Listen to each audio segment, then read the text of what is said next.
तो दोस्तों चलिए आज लेकर के आए हैं 57 का score card plus test paper. जी हाँ दोस्तों, पिछले दिन जिसने 57 एएलपी और टेक्नीशियन ग्रेड 3 के लिए साइंस का टेस्ट दिया है उन सभी का दोस्त score card plus test paper आ चुका है। दोस्त हम देख लेते हैं सबसे पहले टेस्ट पेपर, फिर हम देखेंगे स्कोर कार्ड। ठीक है, जान लीजिए कि अब लिंक से टेस्ट नहीं हो रहा है। किससे हो रहा है? एप्लीकेशन से। 10 सितंबर से एप्लीकेशन पे ही टेस्ट शुरू है। बहुत सारे लोगों ने क्या किया है कि टेस्ट में भाग लिया है। दोस्त 57 हो चुका है तो 58 एक्टिव है एप्लीकेशन पे टेस्ट, और बहुत सारे ने अटेम्प्ट भी किया है। जो लोग टेस्ट देना चाहते हैं बिल्कुल फ्री में हो रहा है, कोई 1 रुपया पैसा नहीं लग रहा है।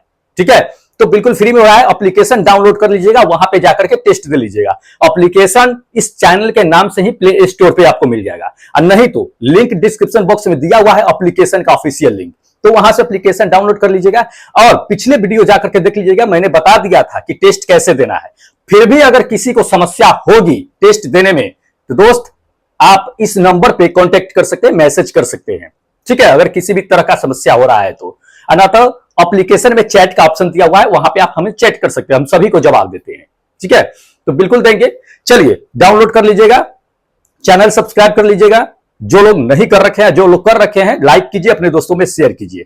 चलिए अभी हम क्या कर लेते हैं कि 57 का टेस्ट पेपर देख लेते हैं, फिर स्कोर कार्ड देखेंगे और देखेंगे कि आज किसने बाजी मारी है। चलिए देर नहीं करते हैं, देखिएगा ये क्वेश्चन नंबर फर्स्ट है टेस्ट पेपर 57 का। ठीक है, क्वेश्चन नंबर फर्स्ट है। क्या कहा जा रहा है दोस्त? इंपॉर्टेंट क्वेश्चन है। देखिए इसमें क्या कहा जा रहा है, ये चीजें कि यदि किसी कार का स्पीडोमीटर एक स्थिर गति दिखाता है, ठीक है, एक स्थिर गति दिखाता है, तो वह किस प्रकार की गति में होगी? जी हाँ, स्थिर गति है, ध्यान रखिएगा।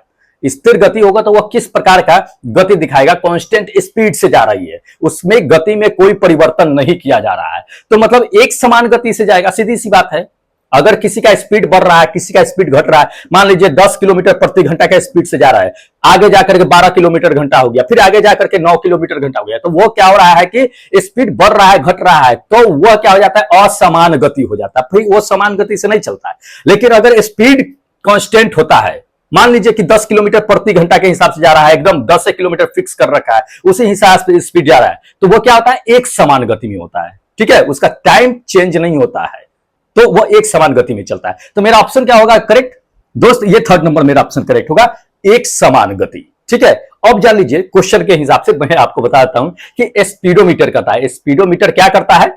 गति रिकॉर्ड करता है कि कितना स्पीड से आप जा रहे हैं। लेकिन इसी में दूसरा भी देता है ओडोमीटर। ध्यान रखिएगा, आपको कभी कभी ये चीजें कह देगा कि गाड़ी में दूरी मेजरमेंट करने के लिए कौन सा जो है यंत्र लगा होता है, तो ध्यान रखिएगा ओडोमीटर लगा होता है। ओडोमीटर स्पीडोमीटर में आप कंफ्यूज हो जाते हैं बार बार। आपको बता दिए, स्पीडोमीटर स्पीड मतलब गति मेजर करता है, ओडोमीटर यानी कि दूरी मापता है। तो इसको ध्यान में रखिएगा, दो चीजें, क्योंकि इसी दो चीज में आप कंफ्यूज हो जाइएगा, लेकिन कंफ्यूज होना नहीं है दोस्त। ठीक है, चलिए सेकेंड नंबर क्वेश्चन देखिएगा, टेस्ट का सेकेंड नंबर क्वेश्चन है कि यदि देखिए कि गति मूलभूत नियम क्या है कि यदि कोई वस्तु क्या है कि अपनी विराम अवस्था में अगर है तो वह विराम ही अवस्था में बना हुआ रहेगा, या गति अवस्था में है तो वह गति अवस्था में ही बने रहेगा। कब तक बने रहेगा? जब तक उस पर कोई बाहरी बल आरोपित न हो जाए, बाहरी बल ना लगा दिया जाए। ठीक है, वह तब तक बना रहता है। तो यह किसका नियम है? यही बताना है कि यह किसका प्रभाव होता है इस पे, कि कोई गति में ही चला है तो गति में ही है, कोई विराम अवस्था में है तो विराम में। जैसे टेबल पे अगर बुक रखा हुआ है तो तब कब तक बुक रखा रहेगा, उस पे कौन सा प्रभाव जो है काम नहीं करेगा, काम करेगा, जो उसमें चेंजेज आएगा। तो ये चीजें कह रहा है। जान लीजिए कि ये रूल्स नियम जो है ये जड़त्व का नियम है, न्यूटन साहब का फर्स्ट लॉ है ये। ठीक है, कभी कभी ये पूछ देगा स्टेटमेंट दे करके आपको, तो ध्यान रखिएगा न्यूटन साहब का फर्स्ट नियम है ये, फर्स्ट लॉ है ये, जड़त्व का नियम इसी से होता है। और इसमें होता क्या है? इसमें किसका प्रभाव नहीं होता है? तो इसमें असंतुलित बल का प्रभाव नहीं होता है। किसका? असंतुलित बल का उस पर कोई प्रभाव नहीं होता है, ध्यान रखिएगा। तो ये फर्स्ट नंबर मेरा ऑप्शन क्या होगा कि करेक्ट होगा, असंतुलित बल।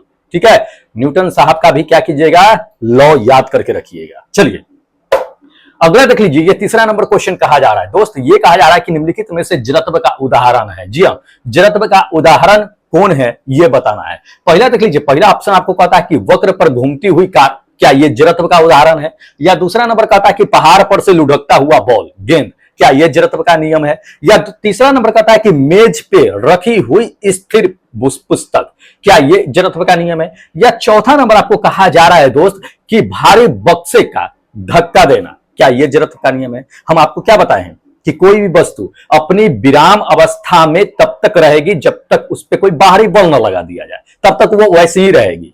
जैसे आपको बता ही दिए कि मेज पे रखी हुई पुस्तक, तो ये क्या वो कब तक रहेगी उस पे? जब तक कोई उसको आकर के बाहरी फोर्स लगा करके हटा न दे या उठा करके कहीं रख न दे, तब तक वह विराम अवस्था में ही बनी रहेगी।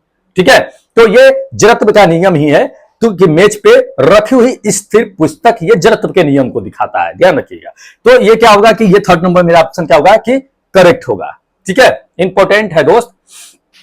चलिए अगला देख लीजिए, अगला क्वेश्चन क्या कहा जा रहा है कि यदि किसी वस्तु का द्रव्यमान मान लीजिए कि दोगुना कर दिया जाए, क्या कर दिया जाए? दोगुना कर दिया जाए, तब कहता है कि उस पे कार्य जो है क्या होता है कि करने वाले बल स्थिर हो तो उस पे क्या प्रभाव पड़ेगा। जी हाँ, काफी इंपॉर्टेंट क्वेश्चन है, पूछा जाता है उसके त्वरण पे क्या इफेक्ट पड़ेगा ये बताना है। ठीक है, तो अब तो जान लीजिए कि द्रव्यमान दोगुना कर देता है। अब बल की बात कर रहा है, त्वरण की बात कर रहा है, तीन चीज का रिलेशन है, द्रव्यमान, बल और त्वरण।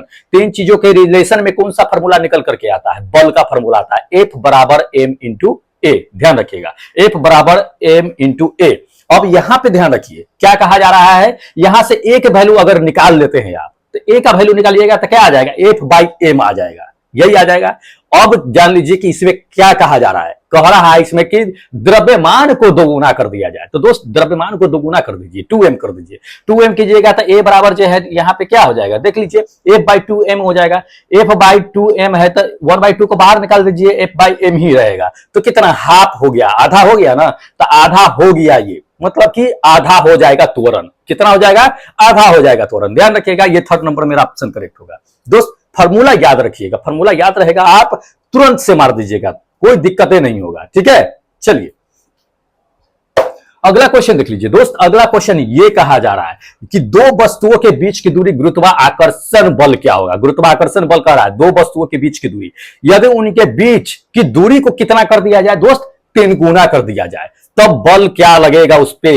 ध्यान रखिए, काफी इंपॉर्टेंट क्वेश्चन है। पिछले सेट जो हुआ था उसमें भी हम आपको बता दिए थे, रैपिड्स वाले सेट में ये क्वेश्चन काफी इंपॉर्टेंट है।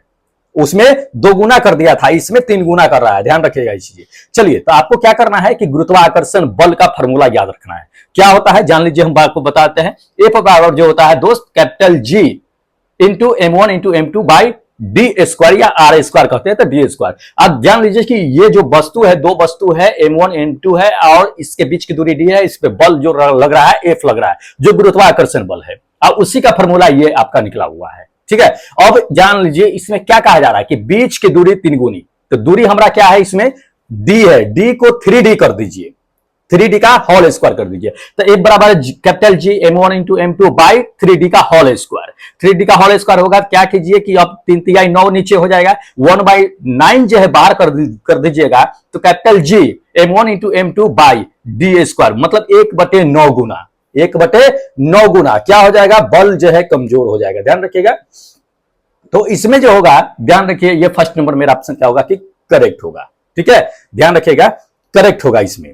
तो ये इंपॉर्टेंट है दोस्त। ठीक है, पूछे जाते हैं ऐसे सवाल एग्जाम में, टेक्नीशियन एएलपी में भी पूछे जाते हैं, काफी इंपॉर्टेंट है, इसलिए बिल्कुल मिस मत कीजिएगा। ठीक है, और जो लोग एनटीपीसी की तैयारी कर रहे हैं दोस्त, करिए, एनटीपीसी तो नोटिफिकेशन दे ही दिया है, तो अच्छी बातें हैं। जो लोग ग्रेजुएशन कर रखे हैं दोस्त, एनटीपीसी के लिए प्रिपेयर्ड रहिए, यहीं से तैयारी कीजिए। जैसे ही आपका टेक्नीशियन का एग्जाम हो जाएगा, एलपी का एग्जाम हो जाएगा, एकदम टेक्नीशियन पे भिड़ जाइएगा। ठीक है, टेक्नीशियन पे एकदम भिड़ जाइएगा, छोड़िएगा नहीं। चलिए अब दिखाते हैं अगला क्वेश्चन। अगला देख लीजिए, अगला क्वेश्चन ये कहा जा रहा है कि यह घर्षण विरुद्ध के कार्य किया जाता है। क्या है कि जब घर्षण विरुद्ध के कार्य किया जाता है तो ऊर्जा जो है परिवर्तन किस में हो जाता है। ठीक है, मान लीजिए कि किसी मेज है, कुर्सी है, टेबल है, उसको हम खींच रहे हैं, तो घर्षण तो होगा ना, रगड़ होगा, उसमें फ्रिक्शन होगा। तो फ्रिक्शन होगा तो वो क्या होगा कि जैसे आप हथेली को भी आपस में रगड़िएगा, रगड़ने के बाद क्या होगा? घर्षण होता है, फ्रिक्शन होता है। क्या आपको महसूस होगा दोस्त? आपका ये महसूस होगा कि हाथ गर्म हो रहा है, यही महसूस होगा। तो हम फ्रिक्शन कर रहे हैं, मतलब घर्षण ऊर्जा जो होता है किसमें कन्वर्ट हो रहा है? उष्मा ऊर्जा में कन्वर्ट हो रहा है, यही ना हो रहा है। तो ये उष्मा ऊर्जा में कन्वर्ट हो जाता है, ध्यान रखिएगा ये चीजें। तो ये क्या होगा कि ये थर्ड नंबर मेरा ऑप्शन क्या होगा कि करेक्ट होगा, उष्मा ऊर्जा में कन्वर्ट हो जाएगा। ठीक है, इंपॉर्टेंट है दोस्त। चलिए अगला क्वेश्चन देख लीजिए। अगला क्वेश्चन दोस्त ये कहा जा रहा है कि निम्नलिखित में से कौन सा जानवर, निम्नलिखित में से कौन सा जानवर इको लोकेशन कहता है, ठीक है, का उपयोग नहीं करता है। इको लोकेशन मतलब साउंड के थ्रू जो है क्या होता है ना कि दोस्त यूज करता है वो, तो इको लोकेशन के थ्रू जो है कौन यूज नहीं करता है, इसमें ये बताना है। ध्यान रखिएगा, आपको हम बताते हैं। पहला नंबर देख लीजिए, चमगादड़ इको लोकेशन का यूज करता है। क्या होता है ना कि वो साउंड निकाल करके रास्ते में आने वाले जो है बाधा को जो है पता लगा लेता है। अगर कोई रास्ते में बाधा है तो वहां से वो मुड़ के फिर जो है निकल लेता है। तो इकोलोकेशन अल्ट्रासाउंड का ये यूज करता है ना चमगादड़। दूसरा नंबर डॉल्फिन भी यूज करता है। तीसरा नंबर वेल भी यूज करता है। कौन नहीं करता है? शुतुरमुर्ग नहीं करता है। ध्यान रखिएगा, ये फोर्थ नंबर मेरा ऑप्शन करेक्ट होगा, शुतुरमुर्ग नहीं करता है। जान लीजिए कि इकोलोकेशन का जो यूज करता है, जैसे कि चमगादड़ हो गया, वेल हो गया, कुछ पक्षी भी ऐसे हैं, डॉल्फिन है, कुछ पक्षी भी है जो रात में घूमने निकलते हैं, तो दोस्त इकोलोकेशन का यूज करते हैं। ध्यान रखिएगा, इकोलोकेशन का यूज करते हैं, लेकिन इसमें शुतुरमुर्ग मेरा ऑप्शन जो है वो करेक्ट है, वो यूज नहीं करता है।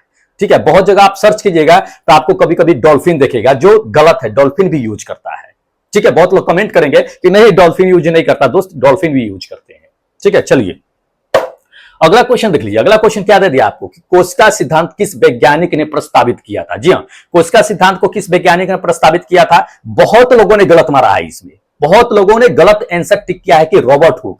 दोस्त रॉबर्ट हुक नहीं होगा, और रॉबर्ट हुक होगा ही नहीं। इसमें कोस्का सिद्धांत की बात कर रहा है। रॉबर्ट हुक साहब ने क्या किया था आपको पता होना चाहिए कि रॉबर्ट हुक साहब जो था 1665 ईस्वी में माइक्रोस्कोप के सहायता से एक लकड़ी कॉर्क था, उस पे उन्होंने देखा था, तो उसमें मधुमक्खी के छत्ते जैसा उनको दिखाई दिया था, जिसे उन्होंने कोस्का नाम दिया था।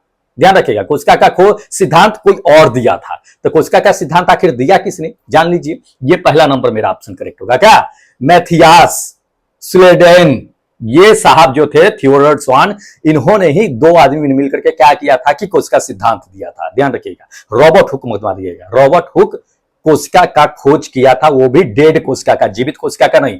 जीवित कोस्का कहेगा फिर दिक्कत है, मरे हुए कोस्का का खोज किया था रॉबर्ट हुक साहब ने।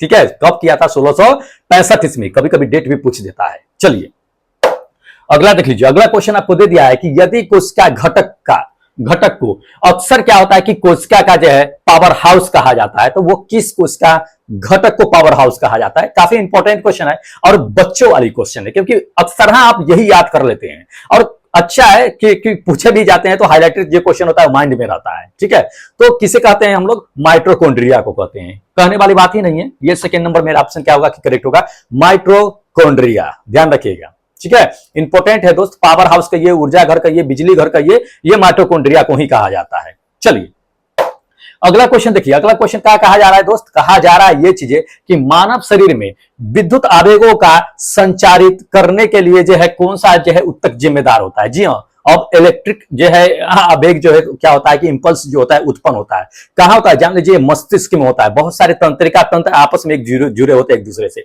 उससे क्या होता है कि इलेक्ट्रिक आवेग, इलेक्ट्रिक इंपल्स जो है क्या होता है कि निकलता है, और तंत्रिका तंत्र के सहारे ही क्या होता है कि सूचना जो है एक दूसरे से कनेक्टेड होता है। तो ध्यान रखिएगा, तंत्रिका तंत्र जो होगा मेरा क्या होगा कि इंपॉर्टेंट है। आपको हम बता देते हैं कि तंत्रिका तंत्र जो है 98% मस्तिष्क और रीढ़ के हड्डी से जुड़ा होता है। तंत्रिका तंत्र, ध्यान रखिएगा, 98%, और उसी से आवेगों का क्या होता है कि संचरण होता है। ठीक है, तो ध्यान रखना है। ये सेकेंड नंबर मेरा ऑप्शन क्या होगा कि करेक्ट होगा, तंत्रिका उत्तक। ठीक है, चलिए नेक्स्ट क्वेश्चन दिखाते हैं। दे दिया है कि जाइलम और फ्लोएम किसके प्रकार हैं। जी हाँ, जाइलम और फ्लोएम किसके प्रकार होते हैं? दोस्त ध्यान रखिए, काफी इंपॉर्टेंट क्वेश्चन है। जाइलम के बारे में पूछ देगा कभी कभी कि जाइलम क्या काम करता है, हम सब आपको बता देते हैं, इसमें आप क्लियर हो जाइएगा। देख लीजिए, पहले जान लीजिए कि जाइलम और फ्लोएम जो होता है वो संवहनीय उत्तक होता है। इसको संवहन उत्तक कहा जाता है। संवहन उत्तक का ही ये दो प्रकार होता है, जाइलम और फ्लोएम। जाइलम क्या करता है कि जड़ से लेकर के जल को पूरे पौधे में पहुंचाने का काम करता है। फ्लोएम क्या करता है? पत्ती जो होता है प्रकाश संश्लेषण के थ्रू जो खाना बनाते हैं, उस खाना को फ्लोएम क्या करता है कि लेकर के पूरे पौधे में पहुंचाने का काम करता है। ध्यान रखिएगा, फ से फूड और फ से फ्लोएम, ज से जल और ज से जाइलम। समझ लीजिए इस चीज को फॉर्मूला के हिसाब से, जल जाइलम करेगा, फूड फ्लोएम करेगा। तो फ से दोनों नाम है, याद रखिएगा, भूलिएगा नहीं। और ज से दोनों का नाम है जल और जाइलम। फर्स्ट फूड और फ्लोएम, फूड मतलब भोजन, खाद्य पदार्थ, उसको ले जाने का काम करता है। ठीक है, ये दोनों क्या होता है कि संवहनीय उत्तक होता है। जल सिर्फ क्या करता है कि जड़ से ही ऊपर ले जाने का काम करता है। जल कभी भी ऊपर से नीचे नहीं आता है, नीचे से हमेशा ऊपर पेड़ों में, पौधा में पहुंचाने का काम करता है, जाइलम ही। लेकिन फ्लोएम क्या होता है कि ऊपर नीचे दोनों काम करता है। इसको ध्यान में रखिएगा, पूछे जाते हैं ऐसे चीज, कभी कभी आपको दे देगा कि कौन सा संवहन उत्तक है जो जड़ से सिर्फ ऊपर की ओर ही जाता है, नीचे नहीं आता है, जाइलम। ध्यान रखिएगा ये चीजें। चलिए अगला क्वेश्चन देख लीजिए। अगला क्वेश्चन आपको कहा जा रहा है कि जानवरों का कौन सा वर्ग जो है कठोर खोल वाले अंडे देते हैं। जी हाँ, जिसका अंडा जो होता है, बाहरी आवरण जो होता है वो काफी कठोर होता है। कठोर मतलब ऐसा ना हो कि हैमर मारने से भी न टूटे, ऐसा नहीं होता है। कठोर मतलब कि ठीक है, ऊपर का आवरण थोड़ा कड़ा होता है। तो वो कौन सा इसमें जो है देता है ये बताना है। तो ध्यान रखिएगा, आपको हम बताते हैं कि ये पहला नंबर ऑप्शन मेरा करेक्ट होगा। क्या? सरीसृप। सरीसृप रेप्टाइल जो भी जंतु होते हैं दोस्त, वो जब अंडे देते हैं तो क्या होता है ना कि उसका बाहरी आवरण जो होता है थोड़ा कड़ा होता है, कैल्शियम की मात्रा की वजह से। ठीक है, तो इसको ध्यान में रखिएगा। सारे क्वेश्चन दोस्त टेस्ट में इंपॉर्टेंट देते हैं, और टेस्ट दिया कीजिए, एप्लीकेशन डाउनलोड कर लीजिए, फ्री में टेस्ट ले रहे हैं। नहीं तो जान लीजिए बहुत सारे टेस्ट ऐसे चलते हैं जो आपको पैसे पे करना पड़ता है। हमने एप्लीकेशन आप लोगों के लिए बनवाया है, बहुत सारे पैसे लगे हैं एप्लीकेशन बनाने में, ऐसे नहीं बनता है। फिर भी हम आपसे 1 रुपया नहीं ले रहे हैं, हम आप लोगों के सेवा में हैं। और आप लोग जो है टेस्ट देते नहीं, एप्लीकेशन डाउनलोड नहीं करते, चैनल सब्सक्राइब नहीं करते, जबकि हम आपके लिए खड़ा रहते हैं। इससे बेनिफिट मेरा नहीं है, बेनिफिट आप लोगों का है। फिर भी हम कहते हैं कि चलो 2-3 महीने के लिए चैनल सब्सक्राइब कर लो, उसके बाद अनसब्सक्राइब कर लेना, बेनिफिट ले लो। अक्सर हाँ यही होता है कि लोग क्या करते हैं ना कि अपना बेनिफिट देखते हैं, बस काम खत्म, कहानी खत्म, तू कौन हम कौन, ये चीजें होता है। चलिए, ये तो मनुष्य का एक प्रवृत्ति होता है, मनुष्य के जहन में ये चीजें होती है, चाहे कोई भी हो, हम हो या आप हो, हर कोई क्या होता है ना दोस्त कि लालच के पीछे रहता ही है, कि फायदे के पीछे रहता है कि हमें फायदा हो जाए। जहां अगर हम आपको आज पढ़ाना बंद कर दे, कोई हमसे कनेक्ट नहीं होगा, ये सत्य बात है। तो आज हम पढ़ा रहे हैं इसलिए आप हमसे कनेक्ट है, क्योंकि आपको बेनिफिट हो रहा है। तो हर आदमी बेनिफिट के पीछे ही भागता है, हर आदमी फायदे के पीछे ही भागता है, ये सत्य बात है। कि कोई आदमी दिल पे मत लीजिएगा ये चीजें, ठीक है। चलिए, लेकिन कुछ ऐसे लोग होते हैं जो उसके बाद भी कनेक्ट रहते हैं, उसके बाद भी कनेक्ट रहते हैं, एक सेंटीमेंट के साथ जुड़ जाते हैं, बहुत लोग ऐसे होते हैं। चलिए अगला क्वेश्चन दिखाते हैं दोस्त, हम भी किन बातों में फंस जाते हैं। अगला क्वेश्चन देखिएगा। अगला क्वेश्चन दे दिया है कि एपिस सेरेना इंडिका का दूसरा नाम क्या है। जी हाँ, ये किसका दूसरा नाम है, जान लीजिए इसका दूसरा नाम भी है क्या। काफी इंपोर्टेंट क्वेश्चन है, ध्यान लीजिए। ये एपिस सेरेना जो है दोस्त, एपिस सेरेना इंडिका जो है, ये भारतीय मधुमक्खी का नाम है। ध्यान रखिएगा, किसका? भारतीय मधुमक्खी का। ये थर्ड नंबर मेरा ऑप्शन क्या होगा कि करेक्ट होगा, भारतीय मधुमक्खी।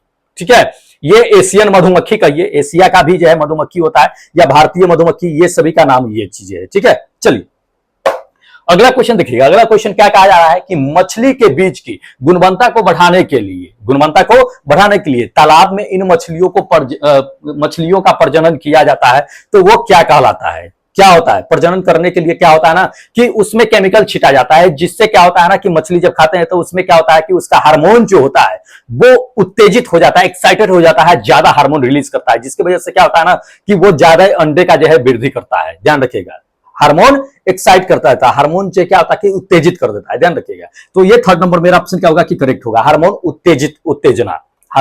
उत्तेजना। ठीक है, चलिए नेक्स्ट क्वेश्चन दिखाते हैं। अगला क्वेश्चन देखिएगा। अगला क्वेश्चन क्या कहा जा रहा है कि पदार्थ की वह भौतिक अवस्था जिसमें कणों की गतिज ऊर्जा जो होता है क्या होता है कि सबसे कम होता है। कण जो होता है, पार्टिकल्स जो होते हैं, उसमें गतिज ऊर्जा, गति कम करते हैं। ध्यान रखिएगा, किसमें करेगा, ठोस, द्रव, गैस और जो है आपको दे दिया प्लाज्मा, किसमें करेगा। ध्यान रखिए, सबसे ज्यादा अगर अणु जो होता है घूमते रहते हैं, खूब एक्टिव रहता है, काफी दूर दूर पे भी होते हैं, वो गैस होता है। क्या होता है? गैस। लेकिन ध्यान रखिए, इसमें हमको कहा जा रहा है कि गतिज ऊर्जा सबसे कम होता है, मतलब चलता नहीं है, बहुत सटे होते हैं, काफी घने, एक दूसरे को जगह नहीं मिलता है चलने के लिए।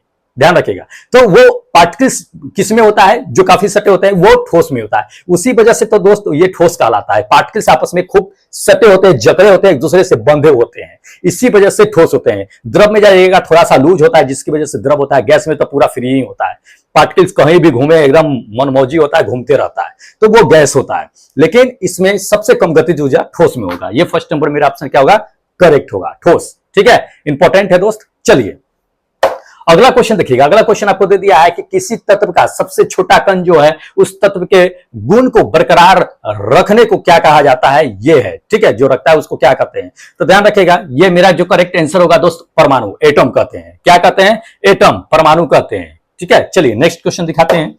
अगला क्वेश्चन देखिएगा, दे दिया है इसमें कि परमाणु का, कहता है परमाणु का ग्रहीय जो है मॉडल किसने प्रस्तावित किया था। जी हाँ, परमाणु का ग्रहीय मॉडल जो प्रस्तावित किया था वो नील्स बोर साहब ने किया था। किसने किया था? नील्स बोर साहब ने। ये थर्ड नंबर मेरा ऑप्शन क्या होगा कि करेक्ट होगा, नील्स बोर साहब। ठीक है, चलिए नेक्स्ट क्वेश्चन दिखाते हैं। देखिएगा, अगला क्वेश्चन दे दिया है आपको कि निम्नलिखित में से कौन सा ऑक्सीजन का सही इलेक्ट्रॉनिक विन्यास होता है। दोस्त, ऑक्सीजन का इलेक्ट्रॉनिक विन्यास कितना होता है ये जाना है। तो ऑक्सीजन का तो पहले जान लीजिए कि परमाणु संख्या होता कितना है, उसी पे इलेक्ट्रॉनिक्स विन्यास को सजाया जाता है या लिखा जाता है। ठीक है, तो ऑक्सीजन का परमाणु संख्या जो होता है दोस्त 8 होता है, 8 होता है। ठीक है, तो उसको क्या लिख सकते हैं हम?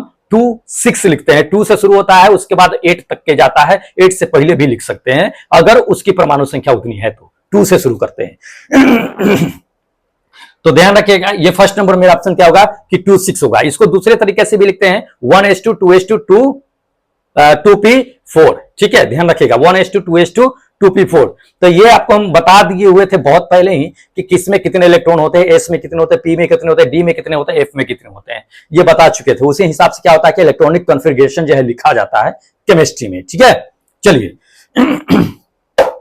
देखिएगा, ये अगला क्वेश्चन है, कहता है कि एक संक्रमण मां को क्या होता है कि स्तनपान जो है अपने बच्चों को कराती है, तो बच्चों में कौन सी मतलब बीमारी फैल सकती है, मां को कौन सा बीमारी होगा जो बच्चों में फैल सकती है स्तनपान के दौरान। ठीक है, तो पहला देख लीजिए, पहला कहता है एड्स, दूसरा नंबर आपको कहा जा रहा है मलेरिया, तीसरा नंबर कहा जा रहा है, चौथा नंबर दे दिया है आपको फिलवाओं। ठीक है, कौन सी बीमारी मां को होगा जो स्तनपान कराते कराते बच्चों में भी वो बीमारी हो सकती है। ध्यान रखिएगा, आपको हम बताते हैं कि इसमें एड्स होगा। अगर मां को एड्स है तो कभी भी मां को क्या करना चाहिए, बच्चों को अपना दूध नहीं पिलाना चाहिए। इससे क्या होगा कि मां को अगर एड्स है तो बच्चों को भी एड्स हो जाएगी। ठीक है, तो ध्यान रखिएगा, और सब बीमारी है तो उतना नहीं इफेक्ट पड़ता है, लेकिन एड्स क्या होता है ना कि दोस्त उसका जो है क्या होता है कि आरएनए डीएनए जो होता है उसके मां के शरीर से ही बच्चों में चला जाता है। उसके वजह से ऐसे खून से भी होता है कि संपर्क में रहिएगा, खान पान से आपस में नहीं होता है, आपस में बैठने से नहीं होता है।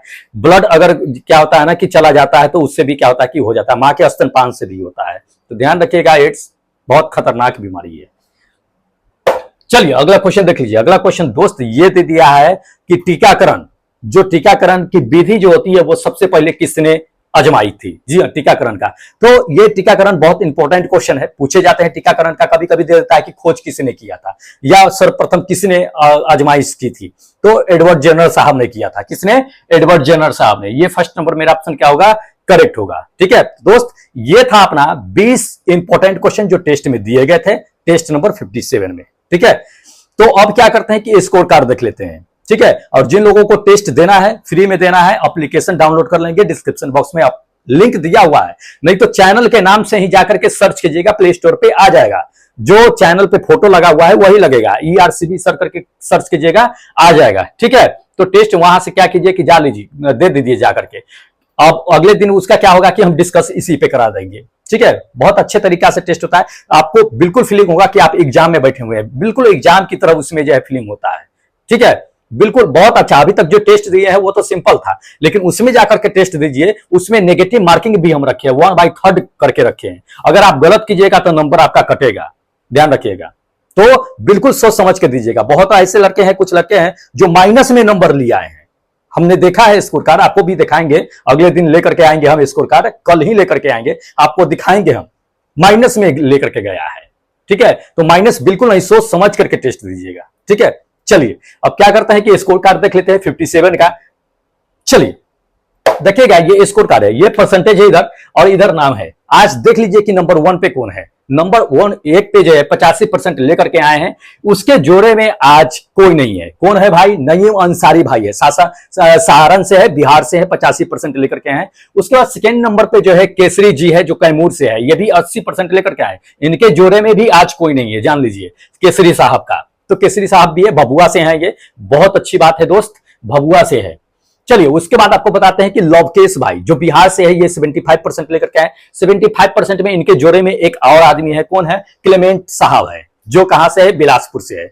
दोस्त आप अगर टेस्ट दे रहे हैं तो उसमें सिर्फ अपना नाम ही लिखे हैं, आप क्या किए हैं कि अपना लोकेशन नहीं लिखे हैं। तो क्या कीजिएगा कि उसके प्रोफाइल में जाइएगा, अपना एडिट कीजिएगा, नाम जो लिख रखे हैं उसमें लोकेशन ब्रैकेट में जरूर लिख दीजिएगा, ठीक है। बहुत सीधा नाम दे रखे हैं, एक ही नाम से दो दो रह जाएगा, कंफ्यूज हो जाइएगा कि कौन मेरा है कौन नहीं है। इसलिए लोकेशन जाकर के लिख लीजिएगा, प्रोफाइल में जाके अपना नाम, जहां पे सारा डिटेल्स आपका होगा, तो नाम के बाद जो है लोकेशन जरूर मेंशन कीजिएगा। चलिए 70% में जो है दोस्तों संतोष है जो रोहतास से है। उसके बाद जो है एमडी आजाद अंसारी जो कहां से है, बेगूसराय से है, 70% में है। उसके बाद आपको जो है अंकज कुमार जो समस्तीपुर से 70% में है। 65% में देख लीजिए, 65% में जो है ये है शिशु प्रिया जो सहरसा बिहार से है, रेगुलर टेस्ट देती रहती है। उसको सत्येंद्र यादव जो प्रयागराज से है, ये भी क्या है कि 65% में है, ठीक है। चलिए फटाफट नाम ले लेते हैं क्योंकि टाइम कम है। रंजन पांडे जो कहां से है, नवादा से, ये 65% लेकर के आए। उसके बाद देख लीजिएगा पवन जो कहां से है, भागलपुर से, ये भी क्या है कि 65% लेकर के आए। आरजू जो तमन्ना जो कहां से है, बीजीएस दे दिए हैं, पता नहीं बिहार से ही है शायद, 65% में लेकर के आए। उसके बाद जो है गुड्डू यादव जो सारण से है, ये भी क्या है कि 65% लेकर के आए। उसके बाद जो है शक्ति कुमार जो नालंदा से है, ये भी क्या है कि 65% लेकर के आए। चलिए 60% वालों का लिस्ट में देख लीजिए नाम। 60% में नंबर 1 पे है आरके गुज्जर जो राजस्थान से, ये 60% लेकर के आए। उसके बाद अवधेश भाई जो कहां से है पता नहीं है, लोकेशन मेंशन नहीं किए हैं, ये 60% लेकर के आए हैं। उसके बाद जो है क्या है कि सोनू भाई जो सासाराम से, ये भी क्या है कि 60% लेकर के आए हैं। देखिएगा उसके बाद विपिन भाई कहां से है, ये बिहार से, ये भी 60% लेकर के आए। उसको बाद रवि साहू जो यूपी से, ये भी क्या है कि 60% लेकर के आए। उसको के सिंह जो जौनपुर से, ये भी क्या है कि, अच्छा रवि भाई जो यूपी से है, ये 55% लेकर के आए हैं दोस्त, ये 55% में नंबर 1 पे है। उसके बाद आपको जो है क्या है कि के सिंह जो कहां से, जौनपुर से, ये भी 55% लेकर के आए हैं। उसके बाद पवन चंद्रवंशी जो कहां से है, जहानाबाद बिहार से, ये भी क्या है 50% लेकर के, 55% लेकर के आए हैं। वाल्मीकि जो कहां से है आपका, नासिक से है, ये भी क्या है कि 55% लेकर के आए। मोनू भाई जो यूपी से है, ये भी क्या है कि 55% लेकर के आए। उसके बाद जो है देख लीजिए बिक्कू कुमार दे दिए हैं, ये कहां से है ये पता नहीं है, 55% लेकर के आए। रंजन भाई रंजन दे दिए हैं, रंजन के जगह पे एक और रंजन लगा दिए, उसके जगह पे लोकेशन लिख देते तो अच्छा था दोस्त। चलिए 55% लेकर के आए। उसके बाद ये ब्रिंद्रा भाई जो कहां से है, नालंदा से है, इन्होंने क्या किया कि 55% लेकर के मार्क्स आए हैं, ठीक है। चलिए देखिएगा दीपक जो कहां से है, राजभर से है, ये गोरखपुर में पड़ता है, 55% लेकर के आए। 50% वालों का लिस्ट में आप नाम देख लीजिएगा। 50% में जो नंबर 1 पे है दोस्त, सिकंदर भाई है। कौन है? सिकंदर भाई है जो भागलपुर से 50% लेकर के आए। उसके बाद हरि मोहन भाई जो कहां से, लखनऊ से है, ये 50% लेकर के आए। उसके बाद जो है विजय यादव कहां से, कोटा से, ये भी क्या है कि 50% लेकर के आए। पवन कुमार जो हनुमानगढ़ से लगातार टेस्ट देते रहते हैं, 50% में है। उसके बाद चलिए 45% वालों का लिस्ट में नाम देख लीजिए। 45% में जो दोस्त है, नंबर 1 पे है आपका रोशन कुमार जो औरंगाबाद बिहार से है, 45% में। उसके बाद सुदर्शन भाई कहां से, महाराष्ट्र से, 45% लेकर के आए हैं। हरिमोहन भाई क्या है कि लखनऊ से, ये भी क्या है कि 45% लेकर के आए हैं हरिमोहन भाई, ठीक है। चलिए और बता देते हैं आपको लिस्ट में नाम। गुड्डू भाई जो कहां से है, दिल्ली से है प्रॉपर, कभी मिले नहीं है दोस्त, मिला कीजिए। आपको हम बोले थे कि मैसेज कीजिए, मुझे मिलिए, नंबर दिया हुआ है, आप आराम से कांटेक्ट कीजिए। 45% में है आपका, ठीक है। दीपक भाई जो कहां से है आपका, प्रयागराज से, ये भी 45% में है। और अमरनाथ जो है बिंद दे दिया है, ये जो क्या है गाजीपुर यूपी से, ये 45% में। एमडी साकिब भाई जा कहां से, बंगला से दे दिया है, ये बंगला से, ये क्या है कि 45% लेकर के आए। चलिए 40% वालों का लिस्ट में देखिएगा। 40% लिस्ट में जो नंबर 1 पे है, ये सुल्तान खान है। सुल्तान खान जो कहां से है, ये हिंदौन सिटी से है, ठीक है। ये कहां पड़ता है ये तो पता नहीं है मुझे उतना, चलिए लोकेशन जरूर मेंशन किए, बहुत अच्छा दोस्त। चलिए उसके बाद जो है दीपक भाई जो कहां से, महाराष्ट्र से, ये 40% लेकर के आए। उसके बाद प्रियांशु भाई जो कहां से, आजमगढ़ यूपी से है, ये भी क्या है कि 40% लेकर के आए हैं। देखिएगा उसके बाद अनिल कुमार जो नवादा से है, ये भी क्या है कि 40% लेकर के आए हैं। ठीक है। उससे पहले जो है, अच्छा उससे पहले भी है मुन्ना उपाध्याय सासाराम से, ये भी 40% लेकर के है। चलिए उसके बाद नीचे देख लीजिए परवीन भाई जो हनुमानगढ़ से, ये भी क्या है कि आपका जो है 40% लेकर के है। इंद्रजीत भाई जो नालंदा से है, ये भी क्या है कि 40% लेकर के है। रेहान जो पूर्णिया से है, ये भी क्या है कि 40% लेकर के है। पूर्णिमा सिंह जो बिहार से है, ये 40% लेकर के है। केबीसी ये यूपी से है, ये भी क्या है कि 40% लेकर के है। आनंद भाई जो कहां से है, ये पटना से है, ये 35% में लेकर के है। 35% में केबीसी भी है, ठीक है। केबीसी कौन बनेगा करोड़पति। चलिए हाँ देखिएगा, उसके बाद आशुतोष जो पटना से है, ये 35% में है। 35% वालों का लिस्ट है, ये देख लीजिएगा। उसका जो है विष्णु जो कुमार जो कहां से है, ये प्रयागराज से, ये भी क्या है कि 35% लेकर के है। जितेंद्र कुमार जो यूपी चंदौली से है, ये भी 35% लेकर के है। प्रिया जो समस्तीपुर से है, ये भी क्या है कि 35% लेकर के आई है। उसका विपिन जो यूपी से है, ये भी क्या है कि 35% लेकर के आए हैं। भीम भाई कहां से, गाजीपुर से, ये भी क्या है कि 35% लेकर के आए। 30% में देखिएगा, 30% में आपको लिस्ट में बताते हैं। नंबर 1 पे सुल्तानगंज हिंडौन सिटी, ये 2 बार दे दिए, एक तो ऊपर गए हैं, एक ये नीचे दे दिए। गलत है दोस्त, एप्लीकेशन पे ऐसा नहीं चलेगा। आज ही भर था जो चला लिए हैं, इसके बाद एप्लीकेशन पे ऐसा नहीं होगा, ठीक है। लोग एक ही बार देंगे टेस्ट। चलिए उसके बाद देख लीजिएगा जावेद जो कहां से है, उत्तराखंड से है, ये क्या है कि 30% लेकर के आए हैं। चलिए देखिएगा पी कुमार कहां से है दोस्त, ये पता नहीं है, लेकिन नीचे भी पी कुमार दे दिया है, ये धनबाद से है, 2 बार टेस्ट दे दिए, 30% पे ही अटके हुए हैं। उसके बाद गौतम भाई जो पंजाब से है, ये भी क्या है कि 30% लेकर के आए। विकास जो खगड़िया से, ये भी क्या है कि 30% लेकर के आए। कृपाल भाई जो जौनपुर से 30% लेकर के आए हैं दोस्त। ओमकार जो कहां से है, ओमकार भाई बरेली से है, ये भी क्या है कि 30% लेकर के आए। राज है, ये कभी अपना नाम नहीं बताता है, 30% में है। राज भाई बताया कीजिए। एसके भारती जो कहां से है, सिवान से है, ये भी क्या है कि 30% लेकर के आए हैं। चलिए देखिएगा उसका जो है रोहित कुमार जो कहां से है, झुंझुन से है, यानी कि राजस्थान से, ये 25% में लेकर के आए। 25% वालों का लिस्ट है, ये देख लीजिएगा।